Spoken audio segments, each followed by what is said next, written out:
اعوذ باللہ من الشیطان اللعین الرجیم بسم اللہ الرحمن الرحیم الحمدللہ رب العالمین والصلاة والسلام علی اشرف الانبیاء والمرسلین سیدنا و نبینا و حبیب قلوبنا و شفیع ذنوبنا و طبیب نفوسنا مولانا و مولا الثقلین جد الحسن والحسین ابی القاسم المصطفیٰ محمد صلی اللہ علیہ محمد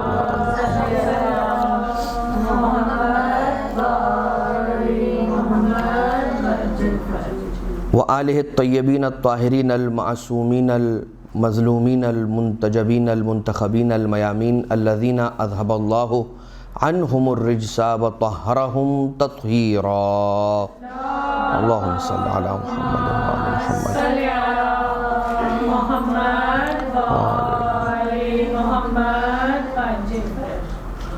لا سیما علی الامام المنتظر والحجة الثانی عشر واللعنة الدائمة الباقیة علی اعدائهم ومنکری فضائلهم وغاصبی حقوقهم من الازل الى قیام یوم الدین اما بعد فقد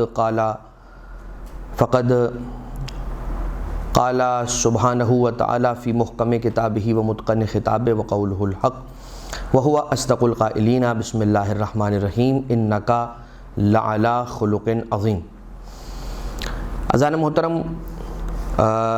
ائمہ اطہار ائمہ معصومین علیہ الصلوۃ والسلام کی سیرت کے عنوان سے ایک سلسلے کا آپ کی خدمت میں آغاز کیا جا رہا ہے کہ اس میں ہر معصوم کے اعتبار سے ان کی سیرت کو لے کر اس سیرت مبارکہ کے کچھ پہلو آپ کے سامنے رکھنے کی کوشش کی جائے گی۔ اسی سلسلے میں سب سے پہلے رسالت مآب صلی اللہ علیہ وآلہ وسلم کا انتخاب کیا گیا۔ اللہم صلی علی محمد وعلی محمد۔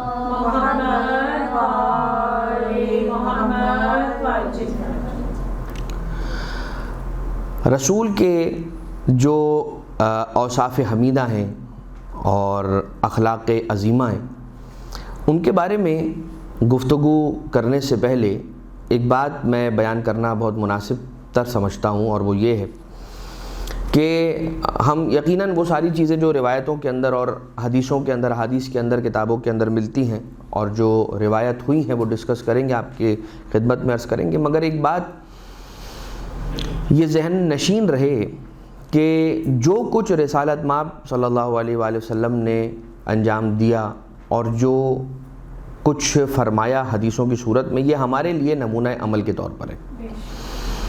ان ساری چیزوں میں سے کچھ چیزیں یقیناً ایسی ہیں کہ جو ہمیں تعدیب کے لیے، ہمیں سکھانے کے لیے، ہماری تعلیم اور تدریس کے لیے ہیں، ورنہ رسول اکرم صلی اللہ علیہ وآلہ وسلم خود اس چیز سے بہت زیادہ بالاتر ہیں۔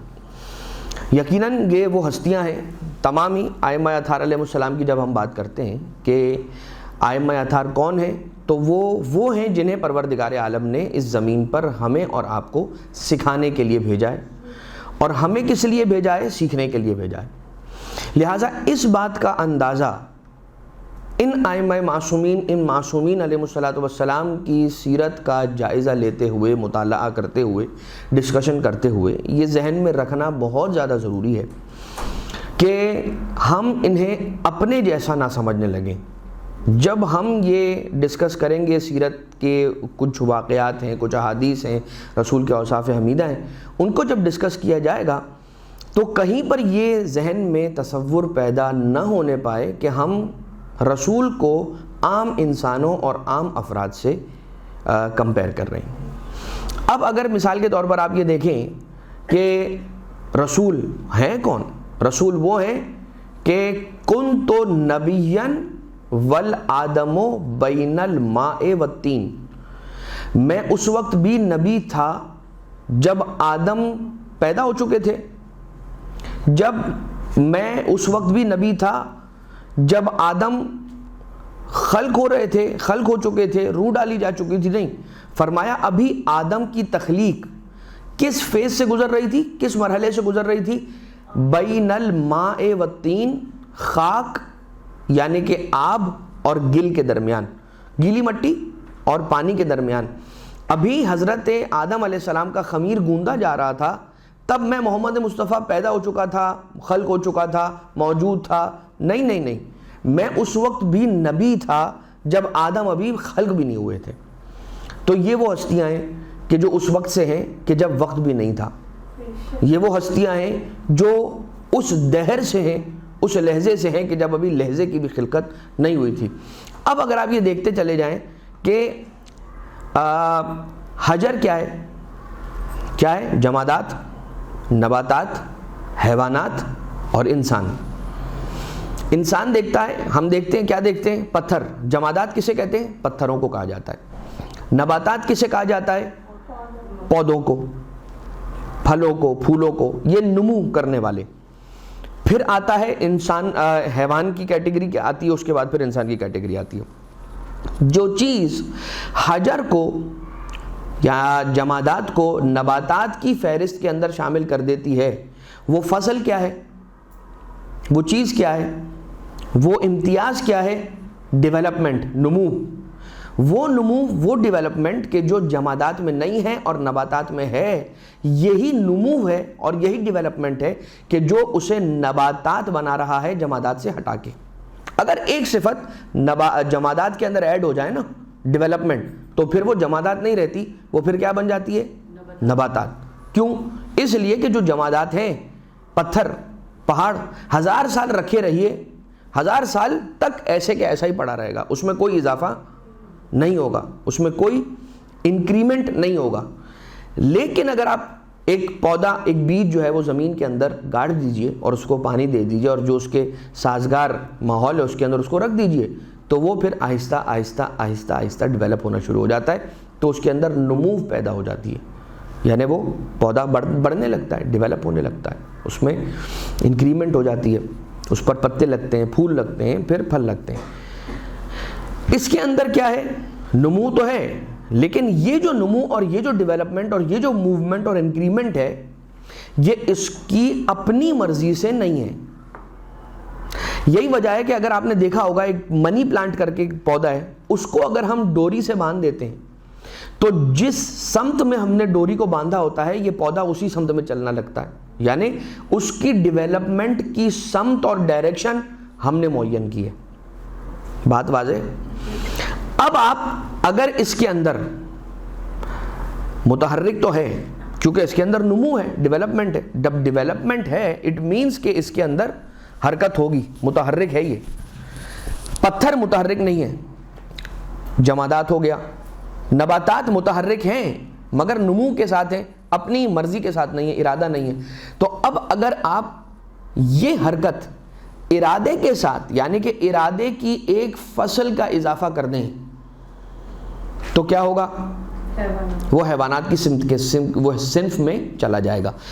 اب تک آپ نے کیا دیکھا کہ وہ جو پودے ہیں، پودے موو کر رہے ہیں مگر اپنے ارادے سے نہیں کر رہے.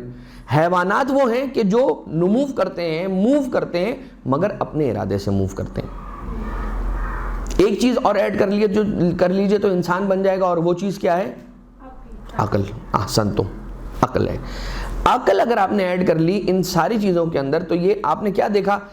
ہر چھوٹی فصل، ہر چھوٹی نو، جب اس کے ساتھ ایک فصل کا اضافہ ہوتا ہے، یہ منطق کے اندر پڑھایا جاتا ہے کہ جب ایک نو کے اندر ایک امتیاز اس کے اندر اگر ایڈ ہو جاتا ہے تو وہ پھر ایک دوسری صنف کے اندر داخل ہو جاتی ہے. جمادات ہیں، جب آپ نے اس کے اندر تحرک پیدا کر دیا اور تحرک ایڈ کر دیا تو وہ نباتات میں چلے گئے. نباتات کے اندر حرکت ہے مگر اس میں ارادہ نہیں ہے، ارادہ ایڈ کر دیا تو حیوانات کی فہرست میں آ گئے. اور جب متحرکن بالارادہ، یعنی تحرک ارادے کے ساتھ ہونے کے بعد آپ نے ایک چیز اور ایڈ کر دی، یعنی کہ عقل، تو پھر یہ انسانوں کے اندر آ گئے. نفس کہہ لیجئے، عقل کہہ لیجئے، روح کہہ لیجئے، وغیرہ وغیرہ اور بہت ساری چیزیں. اب آپ یہاں پر غور کیجئے گا کہ رسول، اب ہم آ گئے براہ راست رسالت مآب صلی اللہ علیہ وآلہ وسلم پر. یہ میں نے مقدمہ آپ کی خدمت میں عرض کیا تھا تاکہ میں وہ بات آپ کی خدمت میں پیش کر سکوں جو میں چاہ رہا تھا، اور وہ یہ ہے کہ اگر آپ دیکھیں تو رسالت مآب صلی اللہ علیہ وآلہ وسلم پر جو اعتراضات کیے گئے، ان کی وجوہات جو بھی رہی ہوں، چاہے وجہ بالکل اسمال سکیل پر اگر آپ دیکھیں تو یہ رہی ہو کہ یہ محمد وہ صلی اللہ علیہ وآلہ وسلم کے جو ہمارے ہی سامنے پلا بڑھا اور اب ہمارے ہی اوپر حکومت کر رہا ہے اور ہمیں اس کا حکم ماننا پڑے گا اور ہمیں اس کی بات ماننی پڑے گی، یہ باتیں ہوئیں. تو کچھ لوگوں نے کہا کہ ہم تمہارے سردار ہیں، تم ہمارے سردار کیسے بن سکتے ہو؟ اب اس کے لیے ہر کسی نے اپنے اپنے حربے استعمال کیے. کسی نے کہا کہ نعوذ باللہ جادوگر ہے، کسی نے کہا کہ نعوذ باللہ من ذالک یہ تو پڑھا لکھا نہیں ہے، نعوذ باللہ من ذالک ان کو لکھنا نہیں آتا، نعوذ باللہ من ذالک ان کو ریڈ کرنا نہیں آتا، نعوذ باللہ من ذالک جو کچھ بھی آپ سنتے چلے جائیں. ان میں سے ایک اعتراض تھا کہ یہ کیسا نبی ہے کہ یمشی فی الاسواق و یاکل.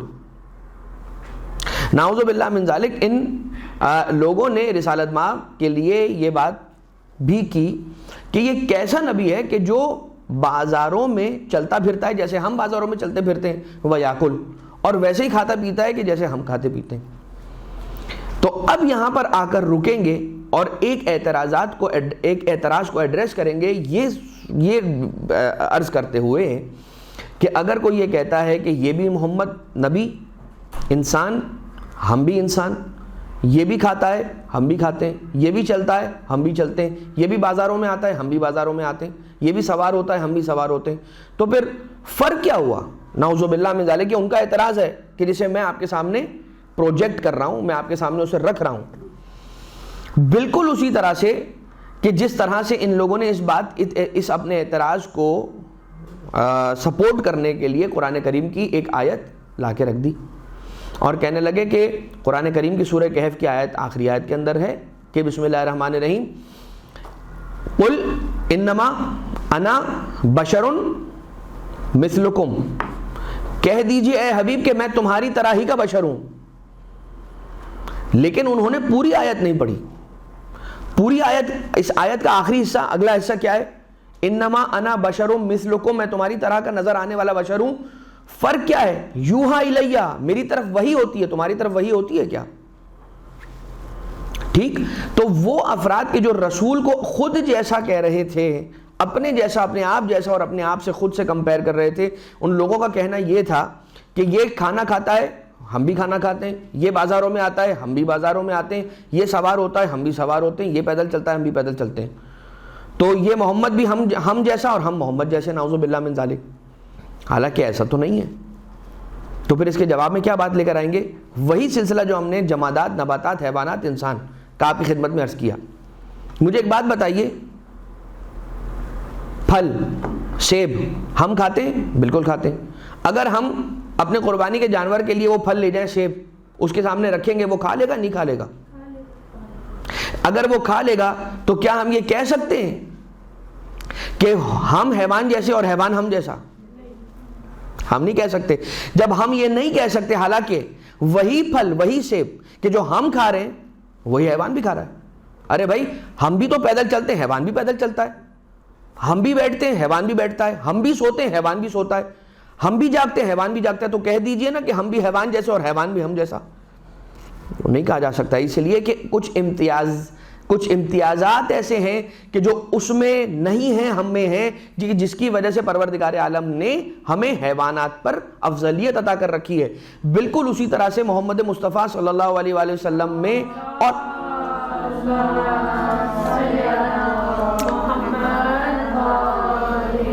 اور عام انسانوں میں بہت سارے فرق ہیں، اور بہت سارے خصائص ہیں کہ جو رسالت مآب صلی اللہ علیہ وآلہ وسلم میں اور ہم میں نہیں ہیں، اور انہی سے مخصوص ہیں.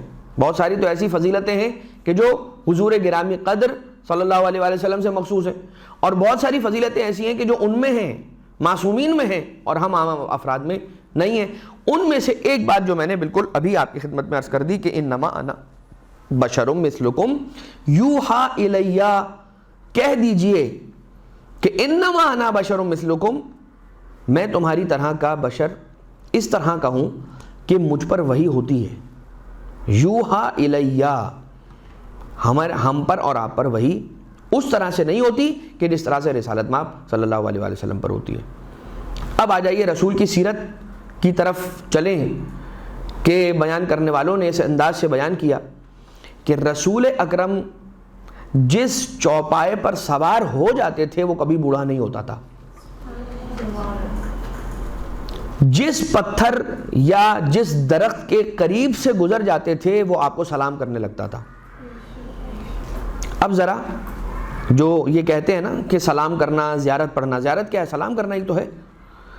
جو اسے بدعت کہتے ہیں یہ ان کے لیے بہت بڑا پیغام ہے کہ وہ پتھر اور وہ درخت کے جو رسول گرامی قدر کو اپنے آس پاس سے گزرتا ہوا محسوس کرتے تو رسول کو سلام کرنے لگتے تھے، وہ بدعت نہیں کر رہے ہیں، انسان بدعت کر رہا ہے، حالانکہ انسان اشرف مخلوقات ہے۔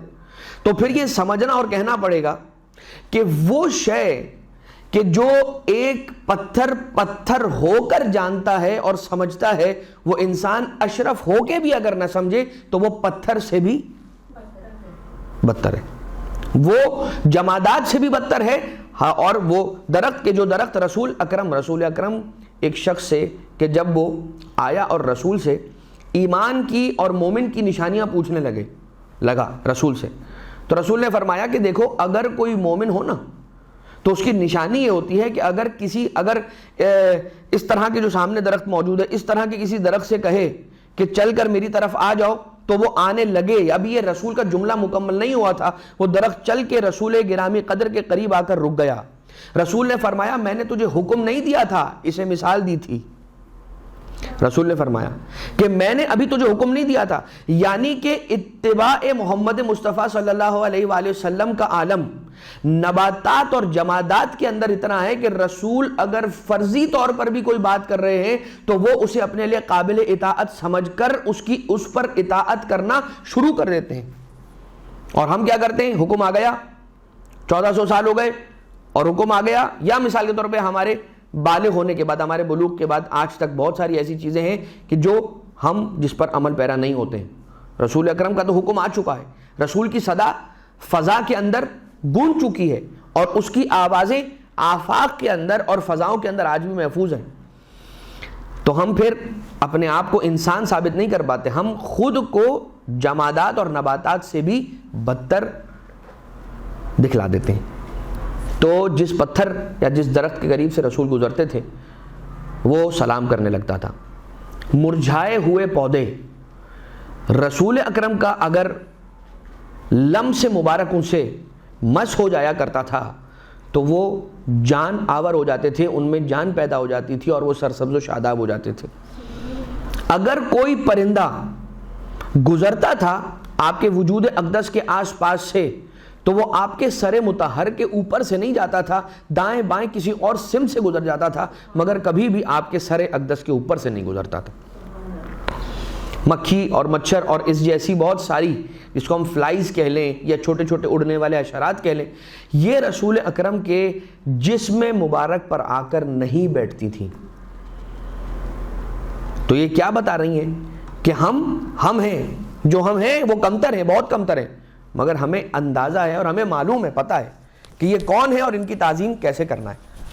ہر کوئی اپنے اپنے اعتبار سے رسول اکرم کی تعظیم کرتا ہوا دکھائی دیا۔ رسول اکرم صلی اللہ علیہ وآلہ وسلم کی سیرت کے اندر ایک بات اور ملتی ہے اور روایتوں کے اندر یہ آیا ہے کہ حضور گرامی قدر کی ہیبت لوگوں پر، سامنے والوں پر اتنی زیادہ طاری ہوتی تھی کہ جو رسول سے ملاقات کے لیے آتا تھا وہ حضور کے سامنے کھڑے ہو کر کبھی رسول کی آنکھوں میں آنکھیں ملا کر بات نہیں کر پاتا تھا، رسول اکرم کے چہرے اقدس کی جانب نگاہ نہیں کر پاتا تھا، یعنی کہ رسول کے چہرے کو بھی نہیں دیکھ پاتا تھا اور رسول اکرم کی آنکھوں میں آنکھیں ڈال کر یا آنکھوں سے آنکھیں ملا کر نہیں رسول سے بات کر پاتا تھا۔ کبھی تو حضور اکرم صلی اللہ علیہ وآلہ وسلم کے قدم مبارک کے نشان، نقش قدم نرم زمین پر بھی نہیں بنتے تھے، اور کبھی ایسا ہوتا تھا کہ سخت پتھر پر بھی اگر رسول اکرم کا قدم مبارک آ جاتا تھا تو اس پر قدم مبارک کا نشان نقش ہو جاتا تھا۔ ابن عباس رضی اللہ تعالیٰ عنہ یہ کہتا ہوا نظر آتا ہے کہ جب آپ سے کوئی سوال ہوتا تھا تو رسول جواب کو بار بار تکرار فرماتے تھے۔ چند ایک روایتوں میں آیا ہے کہ 3 مرتبہ اس جواب کو ضرور رسول تکرار فرماتے تھے۔ کیوں؟ تاکہ جو میں جواب دے رہا ہوں وہ سامنے والے نے ہو سکتا ہے پہلی بار نہ سنا ہو، دوسری بار میں سن لے، دوسری بار نہ سنا ہو، تیسری بار میں سن لے۔ بار بار حضور گرامی قدر تکرار فرماتے تھے یہاں تک کہ سامنے والے کو کلیئر ہو جائے کہ حضور نے یہ جواب ارشاد فرمایا ہے۔ اب ذرا سا میں یہاں پر رک کر، چونکہ مبلغات ہیں اور جہاں تک آواز جا رہی ہے ان میں بہت سارے مبلغین ہوں گے بشمول بندہ حقیر کے، بہت سی بار ایسا ہوتا ہے کہ سوال کیا جاتا ہے اور اس سوال کا جواب ہم سے طلب کیا جاتا ہے۔ ایک ہی طرح کا سوال اگر بار بار کیا جانے لگے تو انسان کو کوفت ہونے لگتی ہے، اکتاہٹ ہونے لگتی ہے، اور انسان ایک ایسا لہجہ اور لمحہ آتا ہے کہ وہ فیڈ اپ ہو کر کہتا ہے کہ ان چھوٹے چھوٹے سوالوں کے جوابات دینے کے لیے میں نہیں ہوں۔ یہ ہم اپنی آپ بیتی آپ کے ساتھ شیئر کرنے کہ وہ افراد کے جو آتے تو اس فیلڈ کے اندر یہ سوچ کر ہیں کہ ہمیں دین کی، اسلام کی، اہل بیت کی اور شریعت کی خدمت انجام دینی ہے، لیکن آنے کے بعد یہ کرتے ہیں، ایک عرصہ جب گزر جاتا ہے یا جب مصروفیات بڑھ جاتی ہیں یا جب انسان تھکاوٹ کا شکار ہونے لگتا ہے تو کمال اس وقت ہے کہ اگر انسان اپنے آپ کو کنٹرول کر کے اس مشکل سچویشن سے بچاتے ہوئے اپنے آپ کو خواہشات نفس اور شہوت رانیوں سے بچاتے ہوئے آگے نکل جائے۔ یہ بہت سی مرتبہ ہوتا ہے کہ بہت سمپل سوال کرنے والے کسی شخص کو ہم یہ کہہ کر جھاڑتے ہوئے نظر آتے ہیں کہ بھائی اتنا آسان سوال، اس کے لیے مجھے روکا، نعوذ باللہ من ذالک۔ تو وہ جو کہتے ہیں نا کہ ڈاؤن ٹو ارتھ رہنا چاہیے اور منکسر المزاج رہنا چاہیے، رسول گرامی قدر سے سیکھیں۔ اچھا، اب تو جب جناب سیدہ سلام اللہ علیہا کی سیرت کی باری آئے گی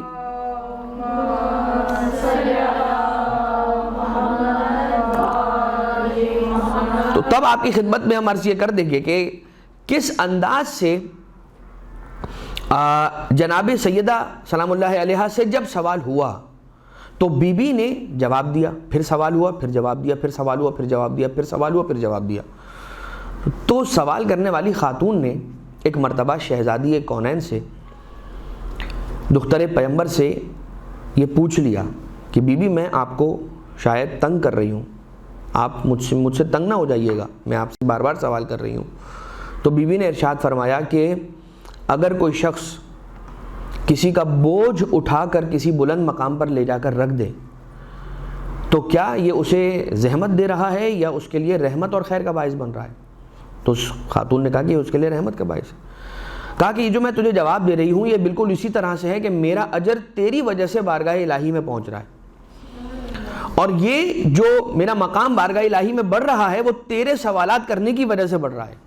اب وہ بی بی کہ جو رسول کی بیٹی ہیں، وہ کہ جو سیدۃ النساء العالمین ہیں، جو خاتون جنت کی شہزادی ہیں، جنت کی ملکن ہیں، مالکن ہیں، ان کے لیے یہ بات، تو پھر یہ کیا ہے؟ یہ ہمارے اور آپ کے لیے ہے کہ وہ بی بی ہمیں سمجھا رہی ہیں کہ حوصلہ۔ اچھا، اب جب یہ بات آ گئی ہے نا تو ایک جملہ اور سن لیجئے، بسم اللہ الرحمن الرحیم، والعصر ان الانسان لفی خسر، خسر خسارے میں، ساری کی ساری انسانیت خسارے میں، الا الذین آمنوا۔ اب اللہ نے ایک ایک کر کے ایکسیپشنز اور استثناء کرنا شروع کیا، باہر نکالنا شروع کیا۔ الا الذین آمنوا، نمبر 1 ایمان لے آئے، وعملوا الصالحات، اور نیک اعمال کرنے لگے، صالح اعمال انجام دینے لگے، وتواصوا بالحق، اور حق کی وصیت کرنے لگے، یعنی حق کا پرچار کرنے لگے۔ تو سب سے پہلا درجہ کس کا ہے؟ ایمان کا۔ اس کے بعد عمل صالح کا کہ خود اس ایمان یا اس علم پر عمل کرو کہ جس کو تم نے حاصل کیا ہے، اور جب یہ دو کام ہو جائیں تو پھر مرحلہ اور سٹیج آتا ہے کہ انسان تواصو بالحق کرے، یعنی حق کی وصیت اور حق کا پرچار لوگوں کے درمیان کرنے لگے۔ تو جب حق کا پرچار کرنے لگے گا تو پھر کیا بات آئے گی؟ وتواصوا بالصبر، تو پھر صبر کبھی انسان کرے گا۔ صبر کرے گا کیا مطلب؟ صبر کی تلقین کرے گا، صبر کی تلقین کرنے سے پہلے خود بھی صبر کرے گا۔ گویا یہ کہ جب بہت انسان کو سوال پوچھ کر تنگ کیا جائے گا، جیسے کہ ہم سمجھتے ہیں، ورنہ یہ بات مطمئن رہیے کہ جو سوال آپ کے پاس آتا ہے، چھوٹے سے چھوٹا سوال ہی کیوں نہ ہو آپ کے لیے، مگر یہ سامنے والا جو سوال کرنے والا شخص ہے اس کے لیے یہ بہت بڑی چیز ہے اگر آپ نے اس کا جواب اچھے سے اس کو دے دیا۔ کیوں؟ کیونکہ آپ اس علم کے لیول کو کراس کر کے آگے بڑھ چکے ہیں، وہ ابھی اس لیول سے، اس مرحلے سے گزر رہا ہے۔ تو اب رسول گرامی قدر کیا کرتے ہیں؟ جب سوال کیا جاتا ہے تو جواب کو بار بار تکرار کرتے ہیں، ریپیٹ کرتے ہیں۔ یہ رسول کی سیرت میں سے ایک بات۔ ابن عباس رضی اللہ تعالیٰ عنہ مزید یہ ارشاد فرماتے ہیں، ابن عباس کون ہیں؟ جنہیں حبر الامہ کہا گیا ہے، امت کی سیاہی، انک آف دا نیشن. بہت ساری حدیثیں روایت کی ہیں ابن عباس نے سرکار امیر کائنات علیہ السلام سے بھی اور رسالت مآب سے بھی. حضور نے فرمایا کہ میں اللہ کی جانب سے ادب سکھایا ہوا ہوں اور علی ابن ابی طالب علیہ الصلوۃ والسلام میری جانب سے ادب سکھائے ہوئے. یعنی مجھے اللہ نے ادب سکھایا اور مجھ محمد مصطفیٰ نے علی کو ادب سکھایا. لہٰذا اللہ نے مجھے نیکی کا حکم اور سخاوت کرنے کا حکم دیا ہے اور بخل کرنے سے اور ظلم اور جفا کرنے سے مجھے روکا ہے. لہٰذا بد خلقی سے انسان کو اپنے آپ کو بچانا چاہیے، اس لیے کہ بد خلقی سے، برے اخلاق سے اور کوئی بھی شے بدتر نہیں ہے، اور کوئی کیریکٹر، کوئی صفت، کوئی کیریکٹرسٹک بلکہ بد اخلاقی سے بری نہیں ہے. اخلاق، یہ جو ہمارا اخلاق ہے اس کا اتنا بڑا رول ہے سامنے والوں پر امپیکٹ ڈالنے کے لیے کہ جس کو ہم اور آپ اندازہ نہیں کر سکتے. یہ بات یاد رکھیے گا، دنیا میں صرف اور صرف حق نہیں ہے بلکہ باطل بھی موجود ہے، اسی دنیا کے اندر ہے اور حق کے ساتھ ساتھ چلتا ہے اور حق کو دیکھ دیکھ کے کام کرتا ہے. جو افراد باطل پر ہوتے ہیں، اپنے باطل عقائد پر ہوتے ہیں، اپنے باطل اصولوں پر ہوتے ہیں، اپنے باطل نظریات پر ہوتے ہیں، اپنے باطل افکار پر ہوتے ہیں، لیکن آپ ضرور دیکھیے، ان میں نوٹ کیجئے کہ ان کے اخلاق کتنے زبردست ہوتے ہیں. اور بہت سے افراد جن کو آپ سمجھتے ہیں کہ غلط راستے پہ جا رہے ہیں، کیونکہ آپ جانتے ہیں کہ ان کی فکر کیا ہے، ان کا نظریہ کیا ہے، ان کا دین کیا ہے، ان کا باطل راستے پر چلنا. میں ظاہر سی بات ہے جزئیات میں تو نہیں جاؤں گا، چیزوں کو اسپیسیفائی تو نہیں کروں گا، نہیں میں کر سکتا ہوں، لیکن اشارے کنایے میں اگر میں عرض کروں آپ کی خدمت میں تو بہت سی جگہیں ہم دیکھتے ہیں کہ ہم سمجھتے ہیں کہ ہمارا فلاں رشتہ دار، ہمارا فلاں دوست، ہمارا فلاں اقربا میں سے کوئی قریبی غلط راستے پہ جا رہا ہے اور باطل فکر کی طرف بڑھ گیا ہے. جب ہم اسے روکنے کی کوشش کرتے ہیں تو وہ ہمیں ایک ہی جواب دیتا ہوا نظر آتا ہے کہ آپ نے ان کا اخلاق دیکھا ہے؟ جس طرح کا اخلاق ان کے پاس ہے کیا اس طرح کا اخلاق آپ نے رکھا ہے کبھی؟ تو اب مجھے یہی بتائیے کہ میں آپ کی طرف مائل ہوں گا یا ان کی طرف مائل ہوں گا. یہ بات اتنی زیادہ امپورٹنٹ ہے کہ جب سائیکالوجی پڑھائی جاتی ہے اور سائیکالوجی کے سائنسز کے اندر جو سکھایا جاتا ہے، اس میں جب کسی دنیا کے مشکل ترین سائیکالوجیکل سرکمسٹینسز کے اندر موجود کسی انسان کو کنٹرول کرنے کی بات ہوتی ہے نا، کہ اس پر پہلے کنٹرول حاصل کیا جائے گا پھر اس کا علاج کیا جائے گا. اگر انسان کو اس پر کنٹرول ہی حاصل نہیں ہے، یعنی کہ سامنے والا جو سائیکالوجیکلی ill ہے، میں اس کا علاج کرنا چاہتا ہوں، میں کس طرح سے علاج کروں گا؟ پہلے اس پر اپنا کنٹرول حاصل کروں گا. میں کنٹرول حاصل ہی نہیں کر سکتا اگر وہ میری بات نہ سنے. تو اس میں یہ سکھایا جاتا ہے، چاہے وہ چائلڈ سائیکالوجی ہو، چاہے وہ ایڈلٹس کی سائیکالوجی ہو، یہ ضرور سکھایا جاتا ہے. سب سے پہلا اصول یہ کہ آپ نے اپنا ایٹیکیٹ، اپنے مینرز، اپنا ایٹیٹیوڈ اس شخص کی طرف ایسا رکھنا ہے کہ وہ یہ فیل کرنے لگے کہ میرے لیے اس دنیا میں اس سے زیادہ ہمدرد اور کوئی نہیں ہے. یہی وجہ ہے کہ جب انسان کا اخلاق اس طرح کا ہوتا ہے تو پھر وہ شخص آپ سے اتنا قریب ہو جاتا ہے کہ وہ آپ کی بات سننے پر آمادہ ہو جاتا ہے. دنیا میں لوگوں کو ڈسٹریکٹ کرنے کے لیے اور ڈیریل کرنے کے لیے جو سب سے بڑا حربہ استعمال کیا جاتا ہے اور سب سے بڑا ویپن آج یوز ہو رہا ہے وہ ہے اخلاق، وہ ہے گڈ ایٹیکیٹس. میں گڈ ایٹیکیٹس کے ذریعے سے اپنے معاشرے کے جوانوں کو اپنی جانب مائل کر کے ان کو غلط راستے پر لا سکتا ہوں. خیر، اب یہ پوری داستان ہے، اس کے لیے بہت سارے مثالیں ہیں، اس کے لیے بہت سارے تجربات ہیں کہ جن کو پیش کیا جا سکتا ہے، لیکن چونکہ یہ ہمارا موضوع نہیں ہے تو اس کو صرف میں آپ کی خدمت میں اشارہ کر کے آگے بڑھ رہا ہوں. اس پر آپ خود ہی غور کیجئے گا تو بہت ساری چیزیں آپ کے سامنے کھلتی چلی جائیں گی اور اس کے دریچے آپ کے سامنے واضح ہوتے چلے جائیں گے. اب آ جائیے انس ابن مالک کا ایک قول. وہ یہ کہتا ہے کہ میں نے رسول اکرم کی 9 سال تک خدمت انجام دی ہے. 9 سال تک میں رسول گرامی قدر صلی اللہ علیہ وآلہ وسلم کی خدمت میں حاضر رہا ہوں، مگر کبھی کسی کام میں انہوں نے میرے عیب نہیں نکالے اور کبھی انہوں نے مجھ سے یہ نہیں کہا کہ تمہیں یہ میں نے نہیں کرنے کا کہا تھا تم نے کیوں کیا. انس ابن مالک اب بہرحال صحابی رسول ہیں، تو وہ کیا کہہ رہے ہیں کہ میں نے 9 سال رسول کی خدمت کی ہے مگر کبھی رسول کی زبان مبارک سے اپنے لیے کوئی نیگیٹو بات نہیں سنی۔ اچھا، اب یہ تو یقیناً پازیٹیوٹی کے اوپر ہے، انسان اس دنیا کے اندر اپنے اندر پازیٹیوٹی پیدا کر کے بہت ساری چیزوں کو تبدیل کر سکتا ہے، چینج کر سکتا ہے، ایک اچھا ایفیکٹ اپنی زندگی کے اندر لا سکتا ہے اگر پازیٹیوٹی کا قائل ہو جائے، اگر پازیٹیوٹی کی مدد لے۔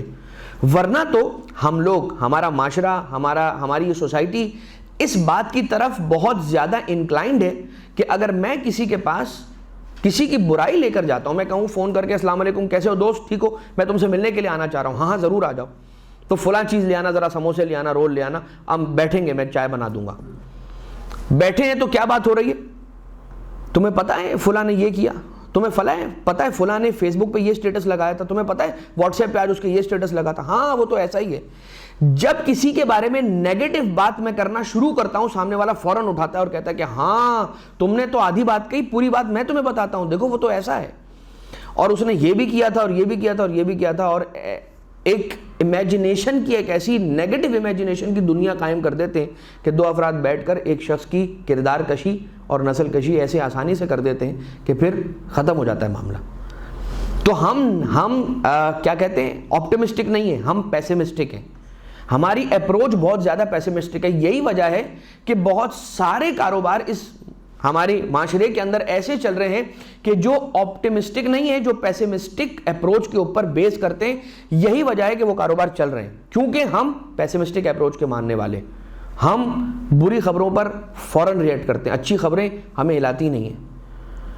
کسی کی اچھی بات اگر آ جاتی ہے تو ہم کہتے ہیں نہیں، مجھے تو بہت بعید لگتا ہے، بہت مشکل لگتا ہے کہ یہ کام اس نے کیا ہو، مجھے تو یقین ہی نہیں ہو رہا کہ اس نے یہ بات کہی ہے، جب اچھی بات کسی کے بارے میں کرتے ہیں۔ مولا کائنات حضرت امیر کائنات حلال مشکلات، ایک درود بھیجیں سارے مل کر محمد و آل محمد علیہ الصلاۃ والسلام، اللہم صلی علی محمد و آل محمد۔ مولا ارشاد فرماتے ہیں کہ لوگوں کے بارے میں حسن ظن سے کام لو، لوگ تمہارے بارے میں حسن ظن سے کام لیں گے۔ ہم کیا کر رہے ہوتے ہیں دوسروں کے بارے میں؟ سوء ظن سے کام لے رہے ہوتے ہیں نا، ان کی غیبت میں، ان کی ایبسنس میں۔ بہت سارے ہمارے کام ایسے ہوتے ہیں کہ ہم چاہتے ہیں کہ جب وہ کام لوگوں تک ہمارے پہنچیں تو لوگ اس سے نیگیٹو امپیکٹ نہ لیں، پازیٹیو امپیکٹ لیں۔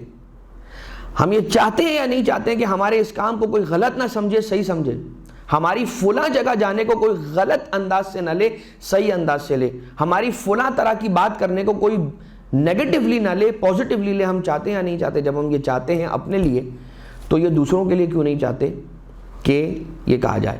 اب یہاں پر ایک وہ جملہ کہ جو انس ابن مالک بھی کہتے ہیں، اور آپ کو حدیثوں کے اندر یہ بات جا بجا متواتر احادیث اور روایتوں کے اندر ملے گی کہ رسول اکرم صلی اللہ علیہ وآلہ وسلم جس مقام سے گزر جاتے تھے، جس کوچے سے گزر جاتے تھے، وہ کوچہ کئی دنوں تک معطر رہتا تھا اور اس سے خوشبو غائب نہیں ہوتی تھی، خوشبو اڑتی نہیں تھی، خوشبو جاتی نہیں تھی۔ یہی وجہ ہے کہ 2-3 دن کے بعد بھی اگر لوگ اس کوچے سے گزرتے تھے تو کہتے تھے کہ رسول گرامی قدر صلی اللہ علیہ وآلہ وسلم کا گزر کچھ دن قبل۔ اس گلی سے ضرور ہوا ہے، رسول ہمارے اس گلی سے ضرور گزرے ہیں، آپ کی خوشبو۔ اب ذرا رک کر یہ سوچیے کہ رسول جس گلی سے گزر جائیں وہ معطر ہو جائے تو رسول جنہیں اپنے کاندھوں پر بٹھا دیں ان کا کیا عالم ہوگا؟ رسول جنہیں اپنی زلفیں تھما دیں ان کا کیا عالم ہوگا؟ رسول جن کے لیے ناقہ بن جائیں ان کی عظمت کیا ہوگی؟ ٹھیک ہے، رسول سفر میں ہیں اور رسول نے فرمایا کہ گوسفند ذبح کیا جائے گا، اور سفر کے دوران بھوک لگی ہے اور کھانے کا وقت ہوا ہے تو رسول نے فرمایا کہ گوسفند ذبح کیا جائے۔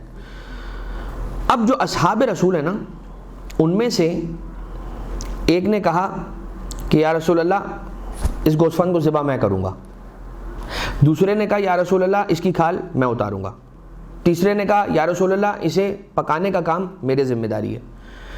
تو حضور اکرم صلی اللہ علیہ وسلم فرماتے ہیں کہ لکڑیاں میں جمع کر کے لے کر آؤں گا. اب آپ ذرا دیکھیے ذبح کرنا، اب یہ تو رسول کی پارٹیسپیشن ہے، ٹھیک ہے کہ رسول نے دیکھا کہ ایک کام ہے ذبح کرنا، ایک نے ذبح کرنے کی ذمہ داری لے لی، ایک نے کھال اتارنے کی ذمہ داری لے لی، ایک نے پکانے کی ذمہ داری لے لی. میں کون سی ذمہ داری لے رہا ہوں؟ میں لکڑیاں کاٹ کے لے کر آنے کی ذمہ داری لیتا ہوں. میں لکڑیاں آپ کو لا کر دوں گا تاکہ آپ لوگ اس لکڑیوں کو جلا کر اس پر اس گوشت کو پکا سکیں. جب اصحاب نے یہ سنا تو ایک مرتبہ تل ملا اٹھے. رسول ابھی ہم زندہ ہیں، ہم ہیں آپ کی خدمت کے لیے، آپ تشریف رکھیں، آپ کہیں نہ جائیں، آپ رکیں، ہم جائیں گے اور ہم جا کر لکڑیاں کاٹ کر لے کر آئیں گے. رسول نے فرمایا نہیں، میں جانتا ہوں کہ تم ہو اور تم خدمت کرو گے، مجھے بھی یہ بھی معلوم ہے، مگر میں پسند نہیں کرتا کہ کوئی ایسا کام کروں کہ جس سے یہ محسوس ہو کہ خود کو تم پر ترجیح دے رہا ہوں یا خود کو تم سے برتر سمجھ رہا ہوں، اس لیے کہ مجھ میں تم میں کیا امتیاز ہے. یہ اور بات ہے کہ رسول اکرم کی انکساری ہے، ورنہ امتیازات رسول تو کتنے ہیں. رسول کے علم کا مقابلہ نہیں ہے، رسول کے وجود اقدس کا مقابلہ نہیں ہے، رسول کے خون کا مقابلہ نہیں ہے، رسول کی روح کا مقابلہ نہیں ہے، رسول کی بال کا مقابلہ نہیں ہے، رسول کی بال کے ایک ٹپ کا مقابلہ نہیں ہے. لیکن رسول فرما رہے ہیں کہ میں کوئی ایسا کام نہیں کرنا چاہتا. کتنی انکساری اور کتنا تواضع. اور یہ سارے کام ہیں، 4 کام ہیں، ذبح کرنا، کھال اتارنا، پکانا اور لکڑیاں لے کر آنا. مجھے بتائیے ان 4 کاموں میں سے سب سے زیادہ مشقت آمیز کام کون سا ہے؟ وہ کام رسالت میں آپ کہہ رہے ہیں کہ یہ کام میں کروں گا. اور جیسے ہمارے یہاں پر کام کی ڈسٹریبیوشن ہونا شروع ہوتی ہے، ہر کوئی اس بات پہ لڑ رہا ہوتا ہے کہ یہ چھوٹا والا کام میں میرے حصے میں آ جائے، یہ چھوٹا والا آسان والا کام. حالانکہ بہرحال ہمارے دعوے کچھ اور ہیں اور ہم جب مقام عمل میں آتے ہیں تو پھر ہمارا انداز کچھ اور ہے. وہ اور دور تھا کہ جو ایسی مروت کا دور تھا اور ایسے خلوص اور رواداری کا دور تھا کہ جس دور کے اندر اس بات پر جھگڑا ہوتا تھا کہ نہیں یہ ایک مشکل کام ہے، یہ مجھے دو. اب ہم کیا آپ کی خدمت میں مثال دیں، حج پر جب آپ جائیں تو ایک زمانہ تھا، آج سے 10-11 سال پہلے کی بات ہے، کہ جب حج پر قافلے جایا کرتے تھے تو وہ جو حج ہوتا تھا اس دور کے اندر 12 سال اور پیچھے چلے جائیے، 10-11 سال پیچھے اگر آپ چلے جائیں تو یہ تو تھا ہی تھا تب تک تو، اور بلکہ اگر 13 سال 14 سال پیچھے چلے جائیے تو اور زیادہ. اتنا مشکل ہوتا تھا حج کے کاموں کو انجام دینا اور مینجمنٹ کرنا اور چیزوں کو جمع کرنا، خریداری کرنا.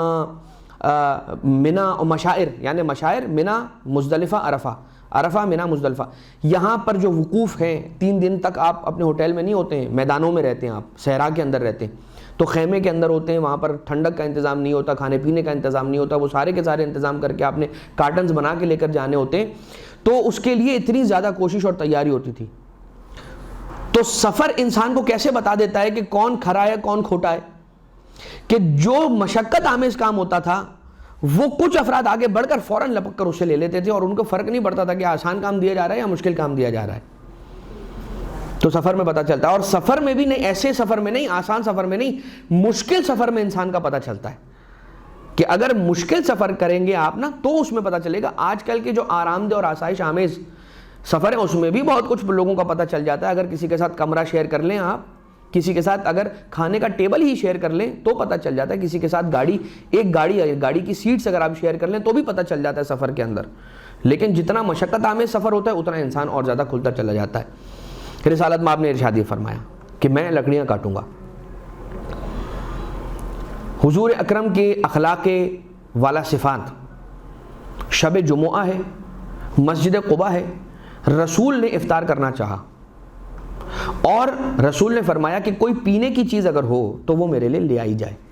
اوس ابن خولی انصاری یا اوس ابن خولی، اب یہ وہ خولی نہیں ہے، یہ دوسرا خولی ہے، اوس ابن خولی الانصاری یعنی انصار میں سے تھا. وہ رسول کے لیے ایک ایسا دودھ کا پیالہ ارینج کرتا ہے اور لے آتا ہے کہ جس میں شہد مکس ہوا تھا. رسول اللہ صلی اللہ علیہ وسلم نے اس دودھ کے پیالے کو اپنے لبوں سے لگایا اور جیسے ہی محسوس کیا کہ صرف دودھ نہیں ہے، شہد ملا ہوا ہے، تو رسول نے ارشاد فرمایا کہ یہ کیوں کیا میرے ساتھ کہ میں نے جب تم سے ایک چیز مانگی تھی تو مجھے 2 چیزیں ملا کر تم نے دے دی؟ وہ کہنے لگے رسول ہم نے چاہا کہ آپ کی کمزوری اور ناتوانی لاغری کو دور کیا جائے تاکہ ہم نے اس میں شہد ملا دیا۔ رسول نے فرمایا کہ میں تمہارے لیے حرام قرار نہیں دیتا، یعنی کہ عام انسانوں کے لیے، عام بندہ بشر اپنے امتیوں کے لیے رسول فرماتے ہیں کہ میں اسے حرام قرار نہیں دیتا، تمہارے لیے حرام قرار نہیں دیتا۔ یعنی یہ رسول ہمارے لیے آسانی کر رہے ہیں، کہہ رہے ہیں کہ کہیں ایسا نہ ہو کہ میری اس حدیث کو سن کر آج سے لوگ دودھ میں روح افزا ملانا مثال کے طور پہ ختم کر دیں، حالانکہ ایسا ہونے والا نہیں ہے۔ وہ کہیں گے کہ روح افزا نہیں تو جامع شیریں ملا لیں، لیکن بہرحال جو بھی سلسلہ ہے، رسول یہ فرما رہے ہیں کہ میں تمہارے لیے اسے حرام قرار نہیں دیتا، تم اللہ کی نعمتوں سے استفادہ کرو۔ رسول کے جو مرتبے سوا ہیں تو ان کی پھر امتحانات اور ان کی مدارج وہ بھی سوا ہیں۔ اس کے بعد رسول نے یہ ارشاد فرمایا، اب ایک قانون دیا کہ جو شخص خرچ کرنے میں اپنی اکانومی کے اندر، اپنے فائنینشل امور اور افیئرز کے اندر، معیشت کے اندر میانہ روی اختیار کرتا ہے، نہ بہت زیادہ خرچ کرتا ہے اور نہ بخل سے کام لیتا ہے، نہ بخل کرتا ہے یعنی نہ بخیل ہے نہ اسراف کرنے والا ہے، درمیانہ میانہ خرچ جسے کہتے ہیں، میانہ روح اگر کوئی ہو تو پروردگار عالم اسے خوب روزی عنایت فرماتا ہے، اور اگر کوئی شخص اسراف کرتا ہے تو پھر پروردگار عالم کی جانب سے وہ محرومی کا سامنا کرتا ہے۔ 2 چیزیں، اگر میانہ روی کے ساتھ، قناعت پسندی کے ساتھ، جس کو ہم ماڈریٹ جس کو کہتے ہیں، ماڈریٹ لیونگ اگر انسان رکھتا ہے تو پھر پروردگار عالم کی جانب سے اس کے اوپر روزی کی بارش ہوتی ہے۔ اب دیکھیے کیا کمال ہے، جب اپنے آپ پہ خرچ کرنے کی بات آتی ہے تو کہا جاتا ہے کہ میانہ روی کے ساتھ خرچ کرو، اور جب اللہ کے بندوں پہ خرچ کرنے کی بات آتی ہے، صدقہ دینے کی بات آتی ہے، تو روایتیں ایسی ہیں کہ جن کا مفہوم میں آپ کی خدمت میں پیش کر رہا ہوں کہ صدقہ جب دو تو اتنا دو اتنا دو اتنا دو ایسا لگنے لگے کہ اسراف کر رہے ہو، نعوذ باللہ من ذالک۔ حالانکہ صدقے میں اسراف نہیں ہوتا، صدقے میں اسراف نہیں ہے، لیکن یہ کہا جا رہا ہے اتنا زیادہ خرچ کرو کہ یہ ذہن میں بات آنے لگے کہ اتنا زیادہ خرچ کر رہے ہو، یعنی کہ اس حد تک بھی خرچ کرو۔ اسی لیے کہا کہ اس کا ایک بہت اچھا جملہ ہمیں کہیں پر پڑھا تھا، اور وہ جملہ یہ تھا کہ حلال کے راستوں سے خوب کماؤ اور اللہ کے راستے پہ خوب لٹاؤ۔ اگر تم نے پروردگار عالم کی بارگاہ میں لٹانا بند نہ کیا تو وہ تم پر عطا کے سلسلے کو کبھی نہیں روکے گا، کبھی بند نہیں کرے گا۔ تو یہ ایک سیرت رسول کا پہلو۔ چھٹے امام صادق آل محمد امام جعفر صادق علیہ الصلاۃ والسلام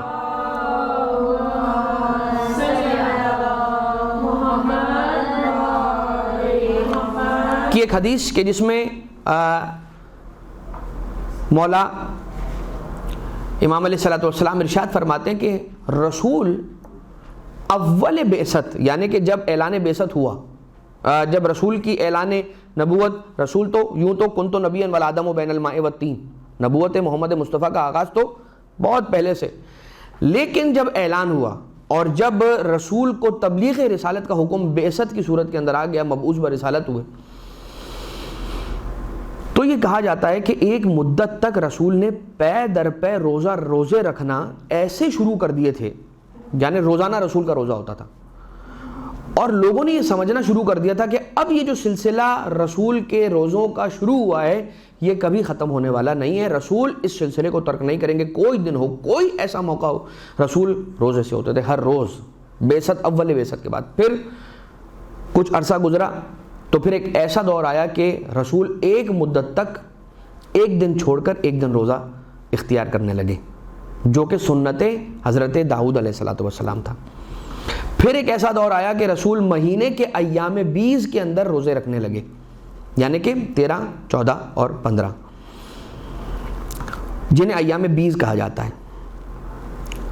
اور پھر مہینے کی پہلی جمعرات، اچھا یہ دور گزرا۔ پھر ایک ایسا دور آیا کہ رسول کے روزوں کا سلسلہ اور کم اس طرح سے ہونے لگا کہ اول یعنی ماہ جو بھی قمری مہینہ ہوتا تھا اس کا پہلا جمعرات، اس قمری مہینے کا آخری جمعرات، اور اس کے درمیانی دہائی، یعنی کہ جو اس کے درمیان کے 10 دن تھے، ان درمیانی 10 دنوں میں کا پہلا بدھ، اس میں رسالت مآب روزہ رکھا کرتے تھے۔ اس طرح سے 3 روزے رسول کے ہر مہینے میں ہونے لگے، یہاں تک کہ رسول اس دنیا سے پردہ فرما گئے اور رسول چل بسے۔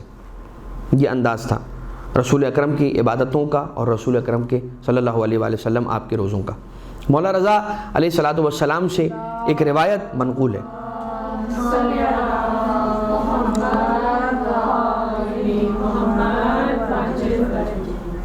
یقیناً روزے کی خستگی اپنی جگہ پر ہوتی ہے، لیکن درود کی آواز کے اندر فرق نہیں آنا چاہیے۔ ایک بلند آواز سے درود بھیجیں محمد علیہ وسلم۔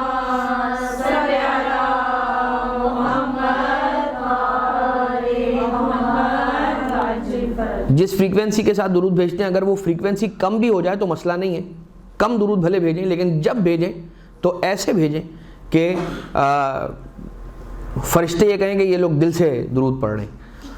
امام رضا علیہ السلام سرکار سے یہ منقول ہے کہ ایک فرشتہ رسول اکرم کی خدمت میں حاضر ہوا اور آنے کے بعد یہ کہتا ہے کہ آپ کے پروردگار آپ کا یہ کہتا ہے کہ اگر آپ چاہیں تو مکہ کا سارا صحرا آپ کے لیے تمام کا تمام سونے کا ہو جائے، اور یہ سارا کا سارا جو ہے وہ مٹی جو ہے، یہ ریت جو ہے وہ سونے میں تبدیل ہو جائے، مکہ کی جتنی ریت ہے وہ ساری کی ساری سونے میں تبدیل ہو جائے۔ حضور اکرم نے اپنا سر مبارک آسمان کی طرف اٹھا کر یہ عرض فرمایا کہ خدایا میں چاہتا ہوں کہ ایک دن سیر رہوں اور ایک دن بھوکا رہوں۔ اب آپ ذرا دیکھیے گا کہ رسول کو چیز آفر کیا کی جا رہی ہے کہ پورے مکہ کے جتنے صحرا ہیں، یعنی جتنی ریت ہے، وہ سارا کا سارا سونا بن جائے، اور رسول یہ فرما رہے ہیں کہ مجھے یہ نہیں چاہیے، بلکہ مجھے یہ چاہیے کہ ایک دن میں سیر رہوں اور دوسرے دن میں بھوکا رہوں۔ کیوں؟ تاکہ جس دن سیر رہوں اس دن تیری حمد کروں اور جس دن بھوکا رہوں اس دن تجھ سے سوال کروں۔ یہ رسول اکرم صلی اللہ علیہ وسلم کی سیرت ہے۔ آپ ارشاد یوں فرماتے ہیں، جب ایک مرتبہ حضور گرامی قدر سے یہ سوال ہوا کہ یا رسول اللہ آپ کی ریش مبارک سفید ہو گئی اور بہت جلدی سفید ہو گئی، تو فرمایا مجھے سورہ ہود، سورہ واقعہ، سورہ مرسلات اور سورہ نبا یعنی کہ سورہ اما یتساءلون، ان 4 سوروں نے مجھے بوڑھا کر دیا۔ کیوں بوڑھا کر دیا؟ اس لیے کہ ان سوروں کے اندر جو قیامت کی نشانیاں اور امتوں پر عذاب کے احوال کو ذکر کیا گیا ہے، اس ذکر کو پڑھنے اور سننے کے بعد مجھ محمد مصطفیٰ کی ریش داڑھی سفید ہو گئی۔ یہ انداز ہوتا ہے اس شخص کے لیے کہ جس کے ایمان کی یہ کیفیت ہو۔ ہم دیکھتے ہیں کہ بہت سارے افراد مولا کے روضے پر جا کے جب اذن دخول کی تلاوت کرتے ہیں، پروردگار ہم سب کو ائمہ اطہار علیہ الصلوۃ والسلام کے روضے کی زیارت نصیب فرمائے۔ ہم دیکھتے ہیں کہ ایسے افراد ہوتے ہیں کہ جو اذن دخول کی تلاوت کر رہے ہوتے ہیں، تو کچھ افراد ایسے ہوتے ہیں کہ جو بس کچھ افراد تو اذن دخول کی تلاوت ہی نہیں کرتے، بس ایسے ہی چلے جاتے ہیں، اور وہ کچھ افراد یہ کہتے ہیں بھائی ہمارے دادا کا گھر ہے، ہم سادات ہیں، ہمارے دادا کا گھر ہے، اور ہمیں اپنے گھر میں جانے، اپنے دادا کے گھر میں جانے کے لیے اجازت کی ضرورت تھوڑی ہے۔ تو آپ کے دادا اور آپ کے جد کا گھر ہو، بات بالکل ٹھیک ہے، لیکن یہ ایٹیکٹ اور یہ احترام اپنی جگہ پر برقرار رہتا ہے کہ آپ اگر اپنے جد کے گھر میں بھی داخل ہو رہے ہیں تو کم سے کم یہ تو کہیں گے نا کہ میں اندر آ جاؤں، بس وہی ہے اذن دخول۔ تو ہم یہ کہتے ہیں کہ جب بہت سی مرتبہ ایسا ہوتا ہے کہ آپ ایسے افراد کو دیکھتے ہیں کہ جو اذن دخول پڑھتے ہوئے رو رہے ہوتے ہیں، کچھ افراد ہوتے ہیں ان کا گریہ اور زیادہ ہوتا ہے، شدید ہوتا ہے۔ ایک ایسے عالم ہیں کہ جن کا واقعہ قصص و خواتر کے اندر شیخ عبد المحتدی بحرانی نے لکھا ہے کہ پڑھتے پڑھتے وہ بے ہوش ہو کے گر جاتے تھے، پھر انہیں لے کر باہر جایا جاتا تھا اور تازہ ہوا انہیں دی جاتی تھی تو پھر وہ ہوش میں آتے تھے، اور پھر وہ اسی طرح سے جاتے تھے اور مولا امیر علیہ الصلوۃ والسلام کی اس ایوان طلع سے داخل ہو کے زری والے کمرے کے بالکل ساتھ چوکھٹ کے کھڑے ہو کر اذن دخول کی پھر تلاوت کرنا شروع کرتے تھے، اور تلاوت کرتے کرتے کرتے کرتے اذن دخول پڑھتے پڑھتے پڑھتے ان پر ایک ایسی کیفیت طاری ہو جاتی تھی کہ جس کے بعد وہ بے ہوش ہو کے گر پڑتے تھے، اور انہیں پھر اٹھا کے لے آیا جاتا تھا، یہاں تک کہ کئی ایک مرتبہ ایسا ہوتا تھا کہ ان کی حاضریوں کے اندر وہ زری والے کمرے میں مشرف ہی نہیں ہو سکتے تھے، اندر داخل ہی نہیں ہو سکتے تھے، اور ان کی یہی زیارت ہوتی تھی، وہ مکمل کر کے اپنے گھر چلے آتے تھے۔ تو کیا ہوتا ہے، یہ کیوں ایسا ہوتا ہے، ہمارے ساتھ ایسا کیوں نہیں ہوتا؟ اس لیے کہ ہمیں وہ معرفت اور ہمیں وہ ایمان کی جو کرنیں ہیں نا وہ حاصل نہیں ہیں، اس کا ذائقہ ہم نے نہیں چکھا، ہمیں نصیب نہیں ہوا۔ اچھا تو کیسے چکھیں؟ ایک بات ہمیشہ یاد رکھیے گا، اہل بیت اطہار علیہ السلام سے قریب ہونے کا طریقہ یہ ہے کہ ان سے لو لگائی جائے۔ اہل بیت اطہار علیہ السلام سے قریب ہونے کا طریقہ یہ ہے کہ ان کے بارے میں پڑھا جائے۔ اہل بیت اطہار علیہ السلام سے قریب ہونے کا طریقہ یہ ہے کہ ان کی سیرت کو اٹھا کر اس کا مطالعہ کیا جائے۔ اہل بیت اطہار علیہ السلام سے قریب ہونے کا طریقہ یہ ہے کہ ان کے بارے میں سوچا جائے۔ اچھا میرے پاس یہ کچھ بھی نہ ہو تو پھر میں کیا کروں؟ اگر مجھے صرف اتنا پتا ہے کہ اہل بیت اطہار ہیں اور ان سے قریب ہوا جا سکتا ہے اور وہی پروردگار عالم سے قرب کا ذریعہ ہے سب سے بڑا، تو میں کیا کروں گا؟ سلام۔ بہت اچھی بات ہے، بہت اچھی بات ہے کہ میں انہیں سلام پیش کروں گا۔ اور اگر میں انہیں سلام نہیں پیش کر پاتا یا کوئی اور وجہ ہوتی ہے کہ مجھے نہیں معلوم کہ بھئی سلام کرنا ہوتا ہے، السلام علیکم یا ابا عبداللہ کہنا ہوتا ہے، تو صرف میرے دل کے اندر یہ خیال، میرے دل کی یہ خواہش، میرا یہ ارمان کہ میں اہل بیت اطہار علیہ السلام سے قریب ہو جاؤں، بہت اچھی بات فرمائی کہ سلام، اس میں کوئی شک نہیں ہے کہ جب انسان اہل بیت اطہار علیہ السلام کی خدمت میں سلام عرض کرتا ہے السلام علیکم ورحمۃ اللہ وبرکاتہ، وہ اپنی موجودگی کا ان کی بارگاہ میں ریکارڈ مینٹین کر رہا ہوتا ہے کہ میں ہوں، السلام علیکم میں ہوں۔ آپ فقیر کو دیکھتے ہیں، کچھ فقیر ایسے ہوتے ہیں کہ بڑے بلنٹ ہوتے ہیں، بہت کھل کے مانگ رہے ہوتے ہیں۔ بہت فقیر کچھ ایسے ہوتے ہیں کہ جو ہر فقیر کا ایک الگ انداز ہوتا ہے۔ کچھ فقیر ہوتے ہیں آپ ان کو دیکھیں گے کہ اگر آپ کہیں پر بیٹھے ہیں نا، یہ ایک الگ موضوع ہے کہ آ کے جب آپ کوئی بیٹھا ہو کھا رہا ہو اس کو آ کے دیکھنا اور اس طرح کی چیزیں کرنا، یہ کیسا ہے، یہ ایک الگ بات ہے۔ اگر کوئی مجبور ہے اور آ کر سوال کر رہا ہے تو بہت اگر اخلاق اور خلیق ہوگا نا تو وہ آ کے بس یہ کرے گا السلام علیکم، السلام علیکم، بس یہ کرے گا، آپ کے ساتھ آ کے کھڑا ہو جائے گا اور آپ کو بار بار سلام کرے گا۔ آپ یہ سمجھ لیجئے کہ ہم بارگاہ اہل بیت اطہار علیہ السلام میں، بارگاہ معصومین علیہ السلام میں اسی طرح کے فقیر ہیں۔ یہ میں اس وقت آپ کو تصور کرنے کا کہہ رہا ہوں جب آپ زیارت پڑھتے ہیں نا، تو یہ تصور کیا کریں کہ میرا جب سلام جا رہا ہے، جو میں الفاظ کہہ رہا ہوں، میں الفاظ تو کئی ہزاروں میل دور سے کہہ رہا ہوں، یہ الفاظ پہنچ رہے ہیں نا ان تک۔ تو اگر میں بیٹھ کر دل ہی دل میں زیارت کے الفاظ پڑھتا رہوں گا تو نہیں پہنچیں گے۔ تو جو میرے دل میں پڑھے ہوئے زیارت کے الفاظ ہیں وہ پہنچ رہے ہیں، تو جو میرے دل میں آنے والی خواہشیں فرمائشیں ہیں وہ نہیں پہنچیں گی، سب پہنچیں گی۔ تو پھر کمی کہاں ہے؟ میرے یقین میں کمی ہے، میرے عقیدے میں کمی ہے، میرے ایمان میں کمی ہے، میرے یقین میں کمی ہے۔ رسالت مآب فرما رہے ہیں کہ میں نے یہ سورے پڑھے اور میری داڑھی سفید ہو گئی، میری ریش سفید ہو گئی، یعنی کہ بہرحال رسول کے ایمان کا کیا تقابل، کس سے آپ میچ کریں گے؟ کوئی ہے ہی نہیں ایسا ایمان کہ جس کے کہ رسول کا ایمان فلاں کے ایمان کے جیسا نہیں۔ تو بس انسان یہ سمجھ لے کہ ہم کچھ قریب ہونے کی کوشش کریں،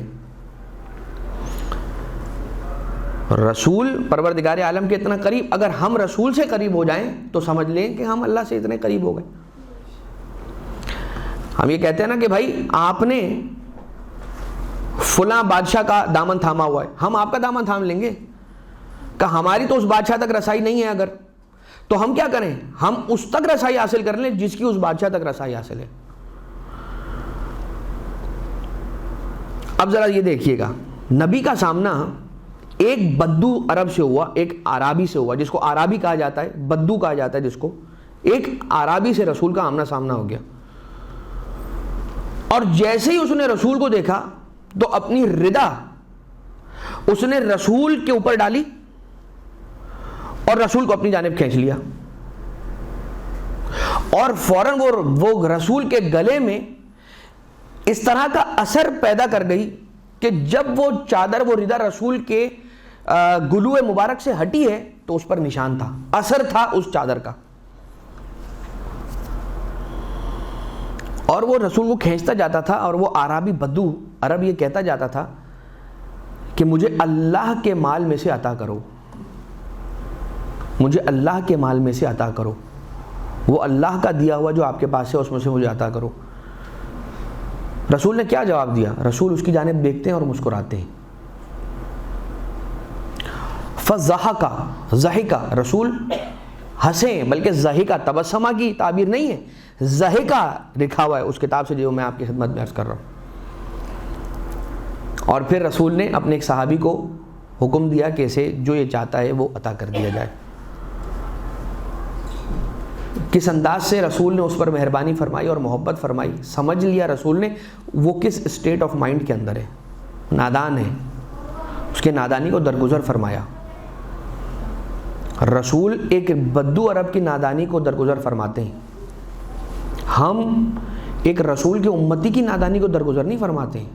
ہم اگر ہمارے ساتھ کسی نے کچھ کیا تو ہم اس وقت کا انتظار کرنا شروع کر دیتے ہیں. اس دن سے کاؤنٹ ڈاؤن شروع ہو جاتا ہے کہ اب جس دن مجھے موقع ملے گا تم دیکھ لینا، میں تم کو بتاؤں گا میں کون ہوں.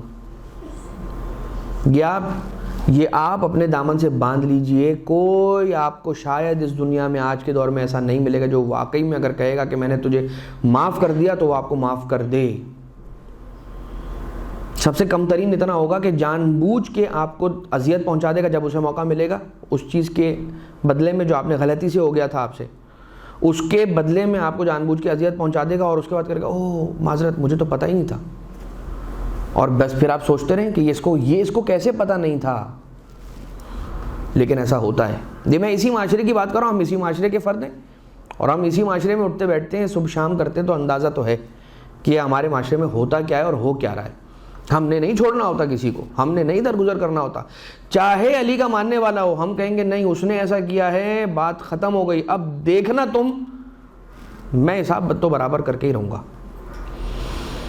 ابو سعید خدری ایک بڑے صحابی ہیں، انہوں نے کہا لا یسأل شیئا الا آتاہ، کوئی ایسی چیز نہیں ہے جو رسول سے سوال کیا جائے اور وہ رسول عطا نہ کریں. پھر فرمایا کہ کان رسول اللہ اذا سرہ الامر استنار وجہہ کأنہ دارت القمر. رسول جب مسرور ہو جاتے تھے نا، جب خوش ہو جاتے تھے کسی امر پہ، کسی چیز پہ، کسی بات پہ، حضور کو کسی چیز سے خیر خوشی ہوتی تھی تو رسول کا چہرہ منور ہو جاتا تھا اس طرح سے کہ جیسے چاند چمک رہا ہو. ایسے رسول اکرم صلی اللہ علیہ وسلم کا چہرہ چمکنے لگتا تھا. کأنہ دارت القمر، کہ ہو بہو چاند ہو. اچھا اب یہ کہنے والے نے کہا ہے، حقیقی تعبیر یہ تھوڑی ہے. اس لیے کہ رسول کے چہرہ اقدس کو چاند سے شباہت دینا میں سمجھتا ہوں ناانصافی ہے، کیونکہ وہ چہرہ انور کہ جس چہرے کی نور کی بھیک سے چاند اپنے لیے روشنی حاصل کرتا ہو، اس کے چہرے کو آپ چاند سے تشبیہ دیں گے؟ بلکہ چہرہ تو بہت بلند بات ہے جن کے قدم اقدس کی نور کی روشنی سے چاند چمکتا ہو. وَكَانَ رسول اللہ صلی اللہ علیہ وسلم اذا رأى ما يحب، کہ رسول وہ چیز جب بھی دیکھا کرتے تھے کہ جو رسول کو پسند تھی، محبوب تھی، تو فرمایا کرتے تھے قال الحمد للہ الذی بنعمتہ تتم الصالحات. حمد ہے اس خدا کی. جب رسول کوئی ایسی چیز پاتے تھے جو رسول کی محبوب چیز ہو، پسندیدہ چیز ہو، تو رسول فرماتے تھے حمد ہے اس خدا کی الذی بنعمتہ تتم الصالحات، وہ اللہ کہ جس کی نعمتوں کے ذریعے سے صالحات اپنے تمام کو پہنچتی ہیں. یعنی اس کی نعمت ہی وہ ہے کہ جو صالح چیزوں کو درجہ اتمام تک پہنچاتی ہے. جب رسول کے آداب مجلس کی جانب دیکھا گیا رسول کی سیرت کے اندر، تو یہ بات پائی گئی کہ جب رسول کسی مجلس کے اندر جاتے تھے اور بیٹھتے تھے تو اللہ کو یاد کر کے بیٹھتے تھے، جب اٹھنا چاہتے تھے تو اللہ کو یاد کرتے ہوئے اٹھ جایا کرتے تھے. اپنے لیے کسی مجلس میں، کسی محفل میں ایک مخصوص جگہ معین نہیں فرماتے تھے، بلکہ رسول جب جس مجلس کے اندر داخل ہوتے تھے، جو خالی جگہ پاتے تھے، آخر میں، مجلس کے بالکل آخر میں، صدر مجلس میں نہیں، مجلس کے بالکل آخر میں جو خالی جگہ پاتے تھے وہاں آ کر رسول تشریف فرما ہو جاتے تھے. اب کیا کریں گے؟ وہ فلاں دیوار کے ساتھ تو ہماری جگہ ہے، وہ فلاں جگہ، فلاں درمیان میں تو ہماری جگہ ہے، وہ فلاں کونا تو ہمارا ہے. مسجد کے اندر یہ ہوتا ہے یا نہیں ہوتا ہے؟ اور خاص طور سے ہمارے بزرگان یہ کام انجام دیتے ہوئے نظر آتے ہیں، اور بہت سی جگہ تو نادانی ہو رہی ہوتی ہے، ایسا فیل ہوتا ہے کہ جیسے چھوٹے بچوں کی طرح سے اس جگہ پر لڑ رہے ہیں کہ یہ جگہ میری تھی تم بیٹھ گئے، اور یہ تو یہاں تو میں اتنے سالوں سے بیٹھ رہا ہوں، تمہیں کیا پتا کہ etcetera etcetera and so on and so forth. بزرگان ہیں، یقیناً ان کا احترام کرنا ہمارا فرض ہے، ضروری ہے، لیکن جو چیز بہتری کے لیے وہ پیش کی جا رہی ہے انہیں کی اجازت سے ہاتھوں کو جوڑ کر، کہ رسول اپنے لیے کوئی جگہ معین نہیں فرماتے تھے، اور آتے تھے تو مجلس میں جو جگہ خالی پاتے تھے وہاں تشریف فرما ہو جاتے تھے۔ آپ کی معاشرت پر، یعنی رسول اکرم صلی اللہ علیہ وسلم کا، رسول کا لوگوں سے ملنا جلنا میل جول ہر ایک کے ساتھ اسی طرح سے تھا کہ ہر کوئی یہ سمجھتا تھا کہ رسول مجھ سے بہت زیادہ نزدیک ہیں، رسول کی دوستی فلاں سے نہیں، مجھ سے بہت زیادہ، دیکھا مجھ سے کتنی اچھی طرح سے ملے۔ کچھ ایسے افراد ہوتے ہیں اس معاشرے کے اندر ہمارے کہ جو ہر ایک سے اتنے ملنساری کے ساتھ ملاقات کرتے ہیں، اتنا اچھے سے ملتے ہیں کہ ایسا لگتا ہے کہ جیسے وہ انہیں پہلی ملاقات میں بھی ایسا لگتا ہے کہ سالوں سے جانتے تھے، اور بار بار ملتے ہیں تو ایسا لگتا ہے کہ یہ مجھ سے سب سے زیادہ میرے سب سے بیسٹ فرینڈ ہیں، ایسا لگتا ہے۔ اہل مجلس کے ساتھ آپ کا برتاؤ ایسا ہوتا تھا کہ کسی کو اذیت نہیں دیتے تھے، اور جب رسول مجلس میں آتے تھے تو ہر ایک سے ملتے تھے، ایسا نہیں ہوتا تھا کہ فلاں گروپ والا ہے میں اس سے نہیں ملوں گا، یہ فلاں تنظیم والا ہے میں اس سے نہیں ملوں گا، یہ فلاں پارٹی والا ہے میں اس سے نہیں ملوں گا، یہ فلاں عقیدے والا ہے میں اس سے نہیں ملوں گا، ملتے رسول سب سے تھے۔ اب آ جائیے ابن ہشام، اب یہ سیرت ابن ہشام کے اندر روایت موجود ہے کہ رسول کے زمانے میں لشکر اسلام نے جبل طے کی طرف، جبل طی جہاں سے حاتم طائی تھے، جبل طے کی طرف روانہ ہوئے اور اس علاقے کو فتح کیا۔ طوا اور یا طی۔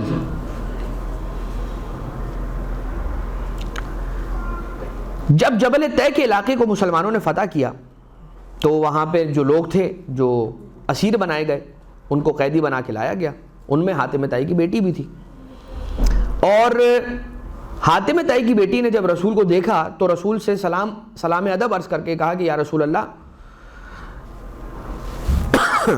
ہم پر یہ احسان کیجئے کہ اللہ آپ پر احسان کرے گا، ہمارے ساتھ نیکی کا سلوک اس طرح سے کیجئے کہ ہمیں آزاد کیجئے، اس لیے کہ میرا باپ مر چکا ہے، میں یتیمہ ہو چکی ہوں، اور میرا بھائی فرار ہو چکا ہے، شام کی طرف چلا گیا ہے، تو اب میں اکیلی ہوں اور میرا کوئی سہارا نہیں ہے، آپ مجھ پر احسان کریں، پروردگار آپ پر احسان کرے گا۔ رسول ایک دن خاموش رہے، پھر دوسرے دن خاموش رہے، پھر تیسرے دن جب رسول قیدیوں سے ملاقات کرنے کے لیے تشریف لائے تو رسول کے ساتھ مولا کائنات علیہ السلام موجود تھے۔ مولا کائنات علیہ السلام نے پھر حاتم طائی کی بیٹی سے یہ کہا کہ جو تمہارا تقاضا تھا وہ پھر سے جو رسول اکرم کے سامنے پیش کرو۔ تو جب تقاضا دوبارہ سے پیش کیا تو رسول اکرم نے فرمایا کہ میں کسی امانت دار قافلے کا انتظار کر رہا ہوں، جیسے ہی مجھے کوئی قافلہ ایسا ملتا ہے کہ جس کے ساتھ میں تمہیں بھیج سکتا ہوں تو میں تمہیں تمہارے اہل کی جانب اور اہل و عیال کی جانب بھیج دوں گا۔ یہ کس کے ساتھ رسول کا برتاؤ ہے؟ کفار کے خانوادے کے ساتھ اور کفار کی بیٹیوں کے ساتھ۔ رسول کا یہ انداز تھا کہ کفار کی بیٹیوں کے ساتھ رسول نے اس انداز سے رویہ اختیار کیا اور روش اور سلوک رکھا، حسن سلوک رکھا، مگر جو رسول زادیاں تھیں ان کے ساتھ کیسا ظلم روا رکھا گیا، ان کے ساتھ کیسا ظلم کیا گیا۔ اب یہاں پر آخر میں دو مختصر ترین واقعات ہیں جو آپ کی خدمت میں عرض کر دینا چاہتا ہوں، اور ان سے رسول کی سیرت کا بھی اندازہ ہوتا ہے اور رسول کی لوگوں پر جانفشانی کا اندازہ ہوتا ہے۔ یہ روایت خصال شیخ صدوق کے اندر ہے، چھٹے امام علیہ السلام سے یہ روایت آئی ہے، نقل ہوئی ہے، مولا سے روایت ہوئی ہے کہ ایک شخص رسول کے پاس آیا، اس کا لباس، اچھا جب وہ آیا اس عالم میں آیا کہ اس کا لباس بوسیدہ ہو چکا تھا، پھٹ چکا تھا۔ مولا کائنات علیہ السلام نے، رسول نے مولا کائنات علیہ السلام سے یہ حکم دے کر کہا، 12 درہم دیے رسول نے مولا کائنات کو اور کہا جاؤ علی بازار جاؤ اور بازار جا کر اس شخص کے لیے لباس خرید کر لے آؤ۔ مولا تشریف لے گئے، 12 درہم دیے، اور 12 درہم دینے کے بعد جو لباس مولا کائنات علیہ السلام کو دیا گیا وہ لباس لے کر مولا تشریف لے آئے۔ رسول اللہ نے فرمایا یہ تو بہت مہنگا لباس ہے اور اس نے اس قیمت میں یہ صحیح لباس نہیں دیا ہے، جو اس نے لباس کی قیمت لی ہے وہ لباس اس نے صحیح نہیں دیا ہے۔ اب رسول تشریف لے جاتے ہیں, روانہ ہوتے ہیں, وہ لباس بھی لیا, اور بلکہ نہیں, پہلے یوں کیا کہ رسول اکرم نے مولا کائنات علیہ السلام کو بھیجا, اور مولا کائنات علیہ السلام وہ لباس لے کر اور وہ رقم لے کر وہ لباس لے کر گئے اس دکان والے کے پاس, اور اس دکان والے سے کہا کہ تم نے یہ لباس جو ہے سستا لباس مہنگی قیمت میں دیا ہے. تو فوراً سے رسول اکرم کا نام جب سنا تو اس نے مولا کائنات علیہ السلام کو وہ رقم یعنی کہ 8 درہم واپس کر دیے. جب 8 درہم واپس کر دیے تو ایک مرتبہ رسالت مآب تشریف لے آئے, اس دکان والے کے پاس آئے, اور آنے کے بعد رسول نے کہا کہ مجھے یہ لباس نہیں, یہ لباس چاہیے. اس کی ایک تفصیل ہے, پورا ایک واقعہ ہے, اور رسول نے اس لباس کو انتخاب کیا کہ جو لباس اس شخص کے لیے ایسے سازگار تھا کہ جس علاقے کا وہ رہنے والا تھا, اس علاقے میں جو لباس پہنا جاتا ہے ویسا لباس اس کے لیے خریدا. رسول نے خود چل کر آئے اس دکان تک, اور ایک مرتبہ یوں ہوا. اب جیسے ہی رسول یہ لباس لے کر چلے اس کو دینے کے لیے, تو سامنے ایک فقیر بیٹھا ہوا تھا اور وہ رو رہا تھا. پوچھا کہ تم کیوں رو رہے ہو؟ کہا کہ مجھے لباس چاہیے. رسول نے وہ لباس اسے دے دیا, اور جیسے ہی وہ لباس اسے دے دیا تو پھر دوبارہ گئے, پھر وہ لباس خریدا, اور لباس لے کر جب آئے ہیں, اب کتنے رسول کے پاس درہم بچ گئے؟ 4, اور 4 8 درہم خرچ ہو چکے ہیں, 4 درہم رسول کے پاس بچ گئے. ایک 4 درہم کا لباس دے دیا, دوسرے 4 درہم کا لباس خرید کر اس بے لباس کو دے رہے ہیں جو سب سے پہلے آ گیا تھا, اور اب ایک 4 درہم رسول کے پاس بچے ہوئے ہیں. رسول نے ایک کنیز کو دیکھا کہ جو راستے میں بیٹھی سڑک پر رو رہی ہے, اور رسول نے پوچھا کہ تم کیوں رو رہی ہو, تمہارا کیا مسئلہ ہے؟ کہا کہ میں اس لیے رو رہی ہوں کہ میرے آقا نے مجھے 4 درہم دیے تھے کچھ سامان لانے کے لیے, سودا صرف خریدنے کے لیے.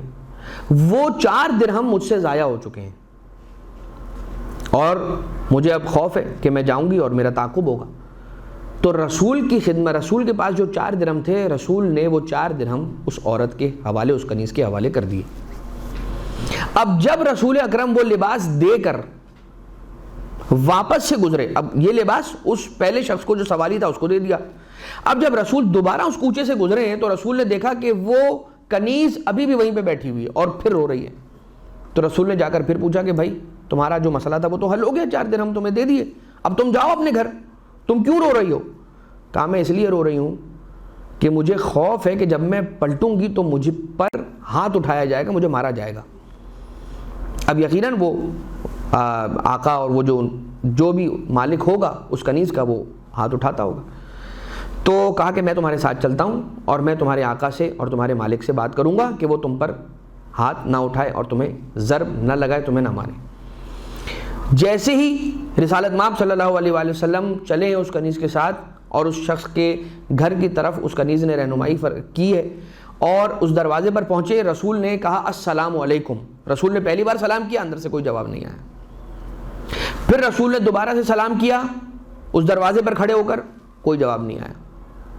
جب رسول نے تیسری مرتبہ سلام کیا تو اندر سے جواب آیا وعلیک السلام یا رسول اللہ ورحمۃ اللہ وبرکاتہ. اور پھر دروازے کو کھولا گیا, اور وہ دروازہ کھول کے جو صاحب خانہ تھے اور جو مالک تھے, آقا تھے ان کے کنیز کے, وہ خوش ہو کر کہنے لگے یا رسول اللہ آپ تشریف لے آئے. کہا میں بس ایک ریکویسٹ کرنے کے لیے آیا ہوں کہ اس پر ہاتھ نہ اٹھانا, اسے نہ مارنا, اسے زد و کوب نہ کرنا, تعاقب نہ کرنا اس کا. کہنے لگے یا رسول اللہ میں نے اسے آپ کی محبت میں آزاد کیا, آپ خود چل کر آئے, میں نے اسے آزاد کر دیا. یہ سلسلہ ہو گیا. پوچھا کہ تمہیں جب میں نے سلام کیا تھا تو تم نے جواب کیوں نہیں دیا؟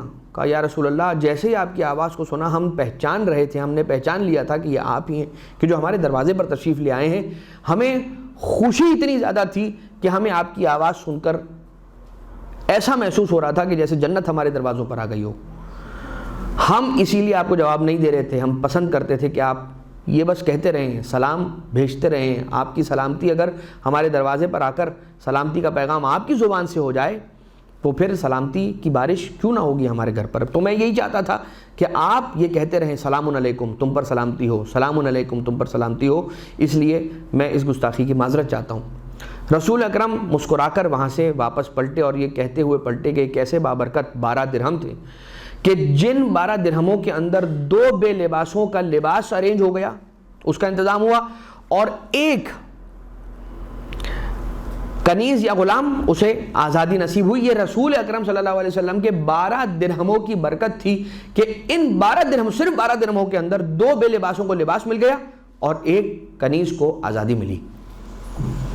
مگر عزیزوں ذرا یہ سوچئے کہ اب یہ تو ایک عام دروازہ تھا نا کہ جس پر رسول سلام عرض کر رہے ہیں، اور وہ اندر جو شخص موجود ہے وہ کہہ رہا ہے کہ ہمیں بہت اچھا لگا کہ آپ سلام کر رہے ہیں، اور رسول وہاں پر اپنے ارادے سے اس لیے نہیں گئے تھے کہ اس دروازے کی کوئی اہمیت تھی یا اس گھر کی کوئی اہمیت تھی، نہیں، رسول اس کنیز کو ایک مشکل اور ایک مشقت سے آزادی دلوانے کے لیے گئے تھے، اور مجبوری میں رسول تشریف فرما ہو گئے تھے. وہاں پر جا کر اس دروازے کے سامنے کھڑے ہو کر رسول نے سلام عرض کیا.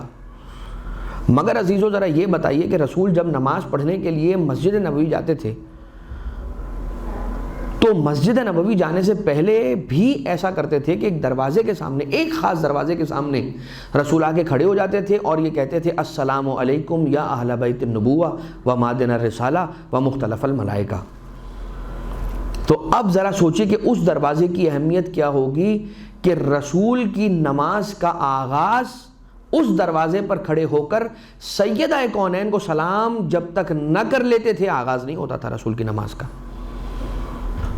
تو ہماری جو نمازیں ہیں اس کا اختتام ہوتا ہے رسول پہ سلام کرنے کے ذریعے سے، اور رسول کی نماز کا آغاز ہوتا ہے سیدہ کو سلام کرنے کے بعد. بس عزیزان محترم میں بات کو یہاں پر روکوں گا، اس لیے کہ رسول اکرم صلی اللہ علیہ وآلہ وسلم کی سیرت پر بات کرنے کے لیے واقعات، روایات، احادیث اور اس کے اتنے پہلو ہیں کہ صرف اور صرف اگر رسول اکرم کے چہرہ اقدس پر بات کی جائے نا کہ رسول کا چہرہ ایسا تھا، تو اس کے شمائل بیان کرتے کرتے بہت وقت بیت جائے. اتنی حدیثیں ہیں کہ رسول کا چہرہ کس انداز سے تھا، رسول کی زلفیں کیسی تھیں، رسول کی زلفیں جو ہیں وہ کانوں کی لو کے نیچے تک آتی تھیں، اور کس انداز سے رسول کا وجود اقدس تھا، کس طرح سے رسول جب تشریف لے جاتے تھے، کسی مقام سے گزرتے تھے تو وہاں پر مردہ پودے کس طرح سے زندہ ہو جایا کرتے تھے، رسول جس درخت کے ساتھ ٹیک لگا کر بیٹھتے تھے، سہارا لے کر بیٹھتے تھے، رسول کے اس دنیا سے رحلت فرما جانے کے بعد، پردہ فرما جانے کے بعد اس درخت کے سوکھ جانے کا واقعہ کس انداز سے ہے کہ وہ درخت مردہ ہو گیا، مر گیا. اور جس اونٹنی پر رسالت مآب کسوہ جس کا نام ملتا ہے کہ رسول سواری فرمایا کرتے تھے، وہ بھی رسول کی رحلت کے بعد رسول کے غم میں کس انداز سے اس دنیا سے رخصت ہوئی. یہ ساری وہ باتیں ہیں کہ جو ہمیں اس بات کی طرف باور کرواتی ہیں کہ ان کی محبت وہ ہے کہ جسے پتھروں نے بھی رکھا ہے، ان کی محبت اور مودت وہ ہے کہ جسے اشجار نے بھی اسے اٹھایا ہے اور اپنے لیے شرف سمجھائے. ان کی محبت وہ ہے کہ جسے ملائکہ نے رکھا، ان سے خدا نے محبت رکھی.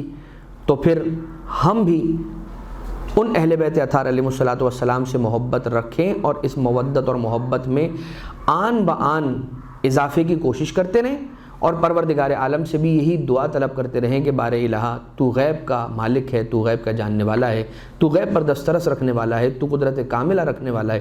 پروردگارہ ان سارے دلوں پر جو سلطنت ہے وہ تیری ہے، ان سارے دلوں پر جو اختیار ہے وہ تیرا ہے. بار الہ ان دلوں پر اہل بیت اطہار علیہ السلام کی حکومت کو قائم فرما، ان دلوں میں اہل بیت اطہار علیہ السلام کی محبت کو جاگزی فرما، ہماری نسلوں میں مودت اہل بیت اطہار علیہ السلام کو قائم و دائم و جاری و ساری فرما. پروردگارہ جب اس دنیا سے رخصت ہوں تو اس عالم میں رخصت ہوں کہ نبی اور اولاد نبی، علی اور اولاد علی ہم سے راضی ہو.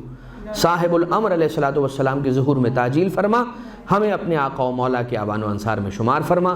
ربنا تقبل منا انک انت السمیع العلیم بجاہ محمد و آلہ الطیبین الطاہرین.